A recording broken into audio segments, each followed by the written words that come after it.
Blood pooled beneath Alexander Kane's body, soaking into the violet soil of Proxima Centauri's fourth moon.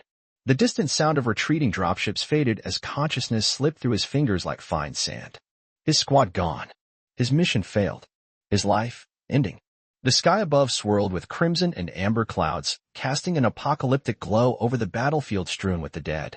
Mercenary work had taken him to dozens of worlds. But this, he thought bitterly, was where his journey would end. Far from Earth, forgotten by the Terran expeditionary force that had hired him, then abandoned him when the operation went sideways. A series of chimes pierced the silence, distant at first, then drawing closer. Alexander struggled to turn his head, the movement sending daggers of pain through his shattered ribs.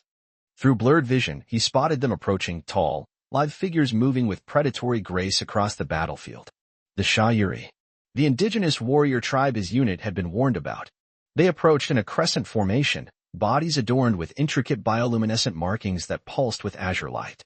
Their skin bore the mottled pattern of deep forest dwellers, evolutionary camouflage in shades of teal and emerald. Each carried a ceremonial spear that hummed with strange energy. They'll finish what the ambush started, Alexander thought, closing his eyes in resignation. But death did not come swiftly as expected. Instead, the chimes grew louder, accompanied by rhythmic footfalls surrounding him.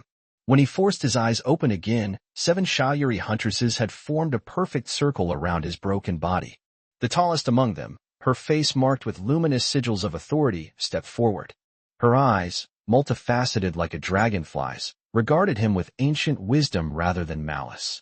Vyasha Nakoram, she intoned, driving her spear into the ground beside him. The fallen warrior awaits passage. The others mimicked her action, creating a circle of vibrating spears that began to emit harmonics that Alexander felt in his very marrow. Then, as one, they began to dance. It wasn't like any human dance. Their movements defied terrestrial anatomy, joints bending at impossible angles, bodies weaving in and out of reality itself. Their bioluminescence intensified with each step, trailing afterimages that lingered in the air. The death dance, Alexander realized, recalling fragments of the pre-mission briefing. A sacred ritual performed for those worthy of an honorable death. As they danced, a strange warmth spread through his broken body, replacing the cold emptiness of approaching death. His heartbeat, which had been fading, suddenly strengthened. Each pulse synchronized with the Shayuri's movements, as if they were physically manipulating his life force. The lead huntress noticed the change first. She faltered mid-step, her multifaceted eyes widening. "Karevka!" she exclaimed, a word his translator implant couldn't process.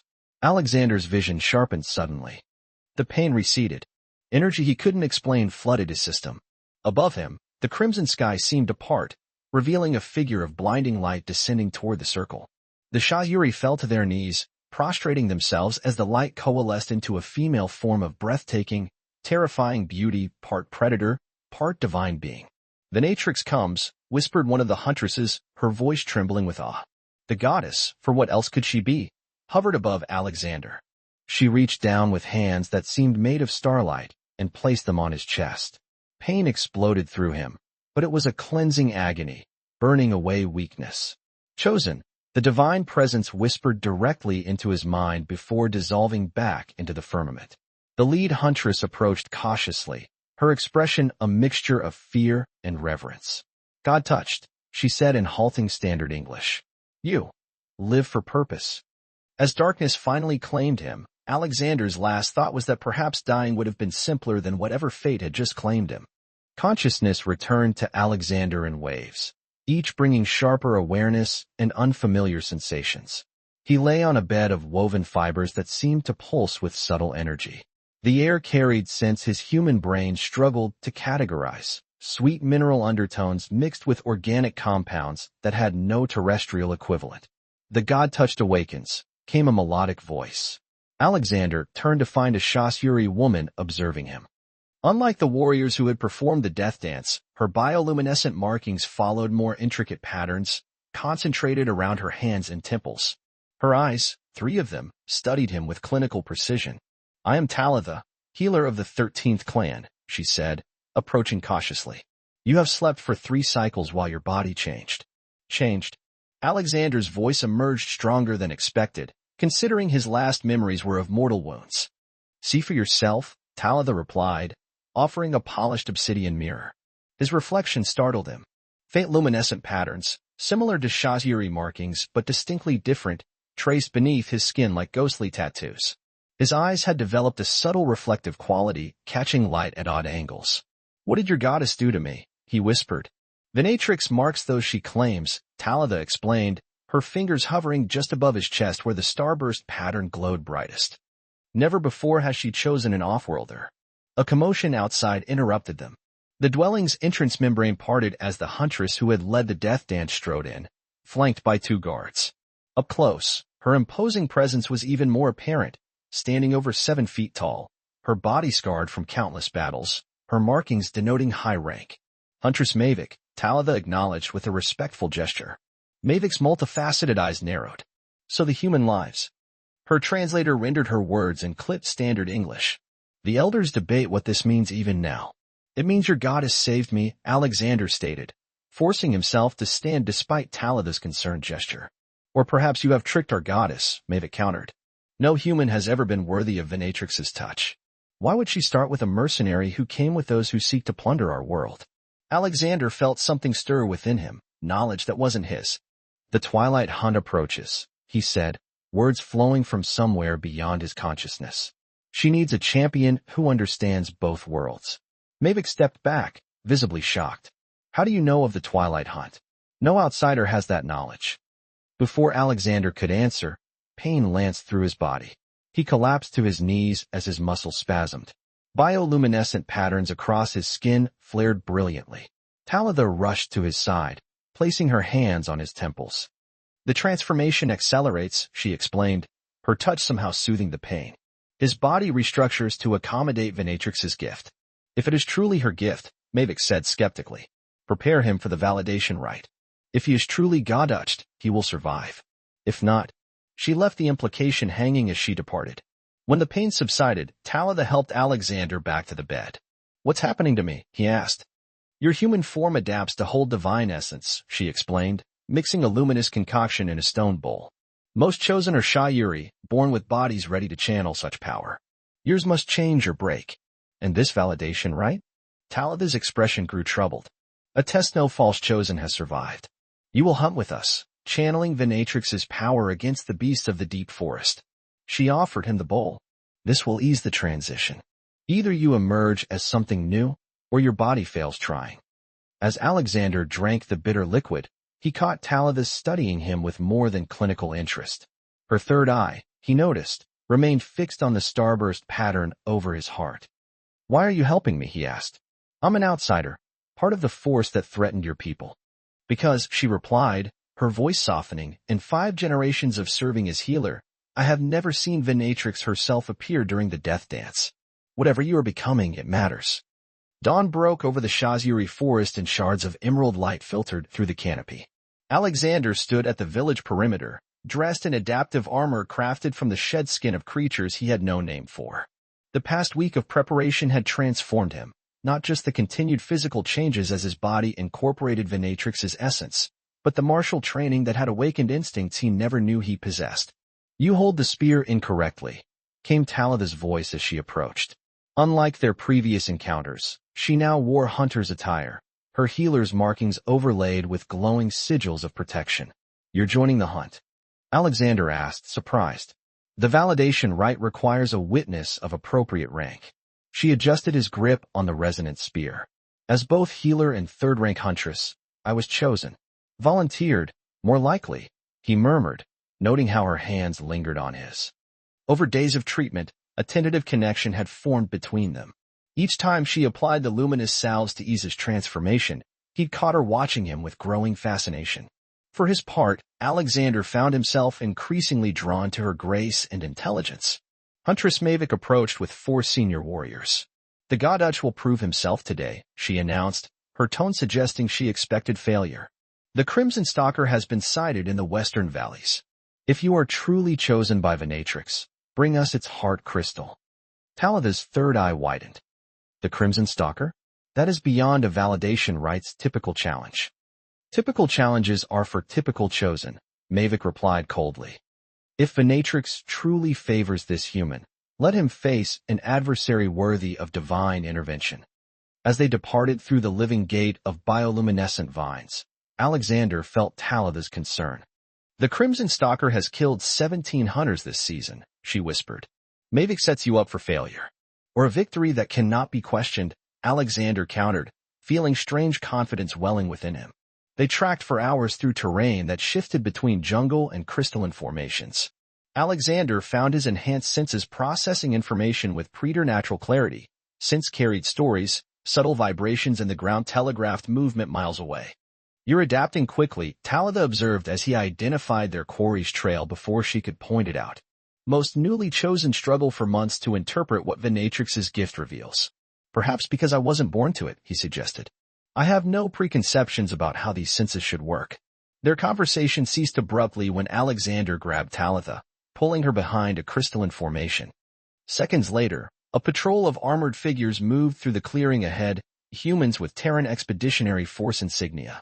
Your people, Talitha whispered, tension evident in her voice. Not mine anymore, Alexander replied, studying their movements. They're searching systematically military pattern. One soldier removed his helmet, revealing a face Alexander recognized immediately, Commander Voss, his former superior officer. The same men who left you to die, Talitha realized. Yes, Alexander confirmed, ancient anger mixing with new resolve.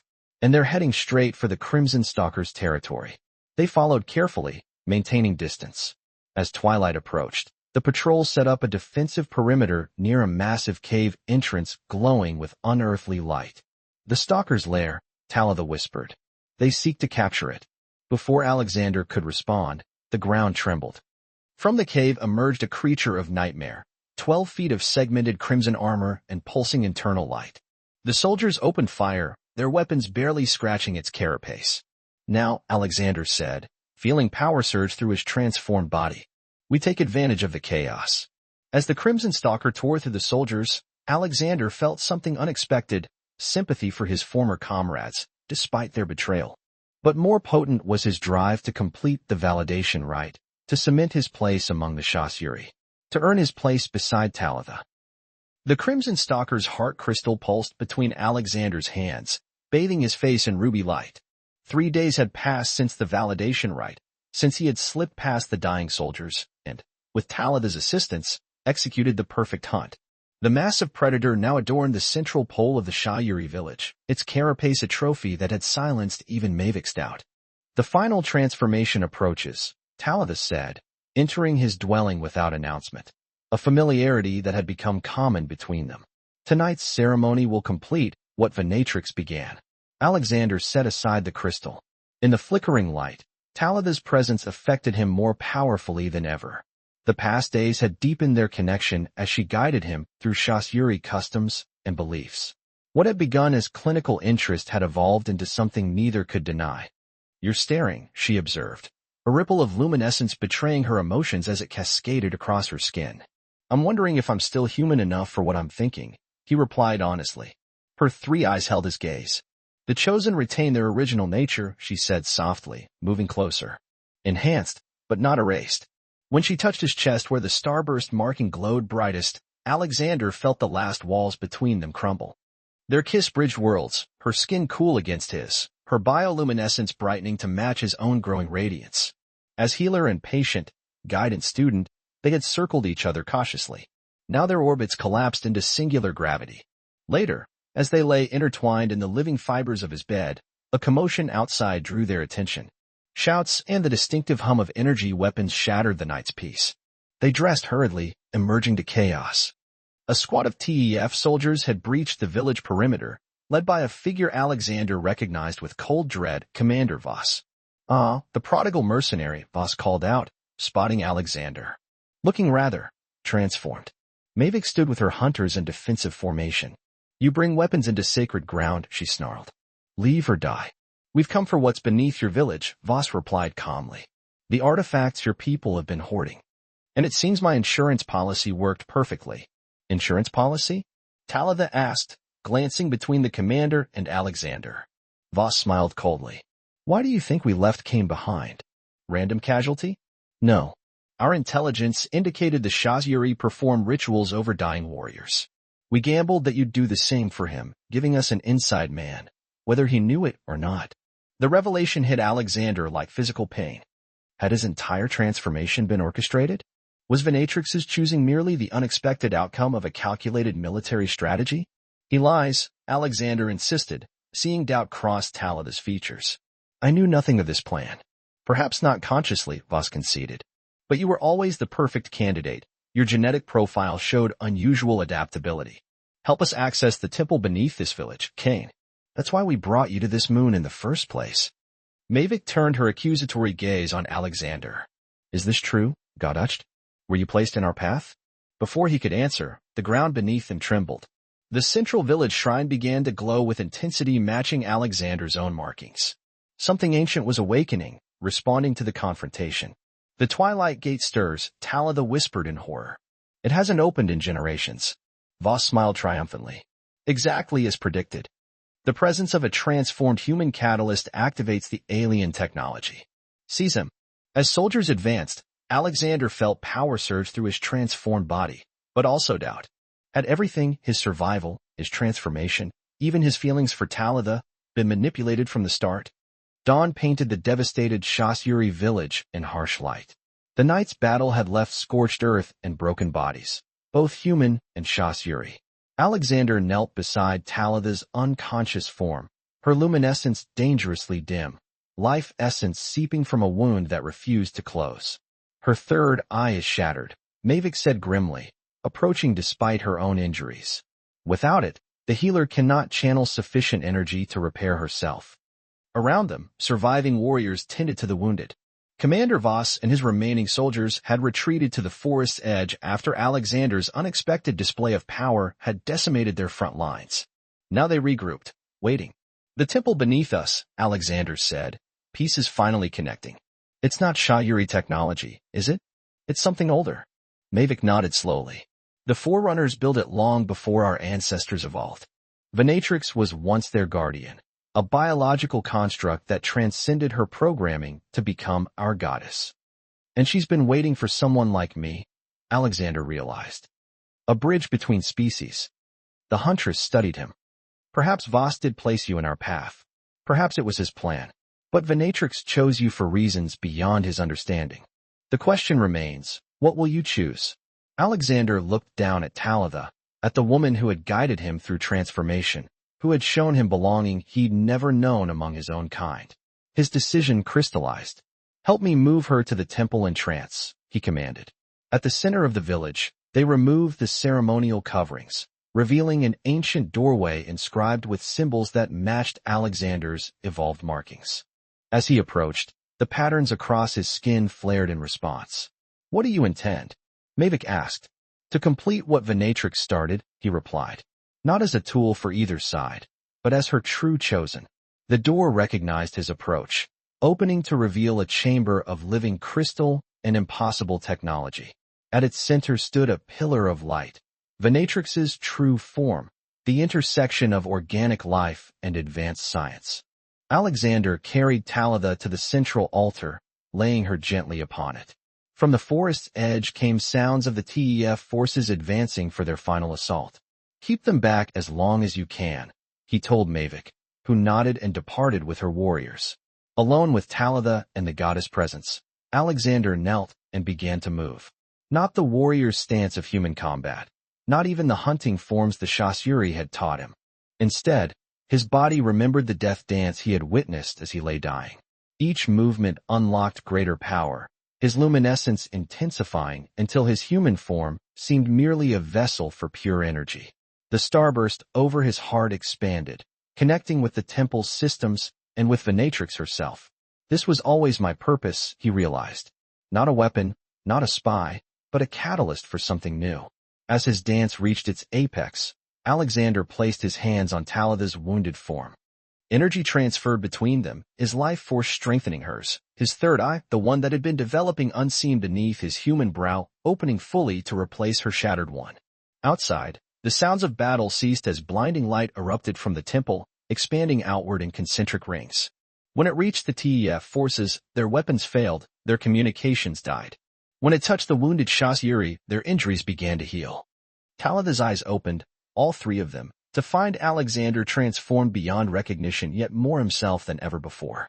The goddess presence surrounded them, approving. "You chose us," Talitha whispered, reaching for him. "I chose you," he corrected, taking her hand. Everything else followed from that. As they emerged from the temple, they found Voss and his soldiers retreating in disorder, their technology rendered useless by the temple's defensive pulse. The Shas-Yuri gathered around their healer and their new protector, the first human to become truly God-touched, the first outsider to join their ranks not through birth but through choice. Under the alien sky, Alexander Kane, mercenary no longer, took his place beside Talitha as defender of a people who had once danced for his death, but instead had given him rebirth. And as night fell, his luminescence matched the stars above, no longer foreign, no longer separate, but finally, irrevocably, home.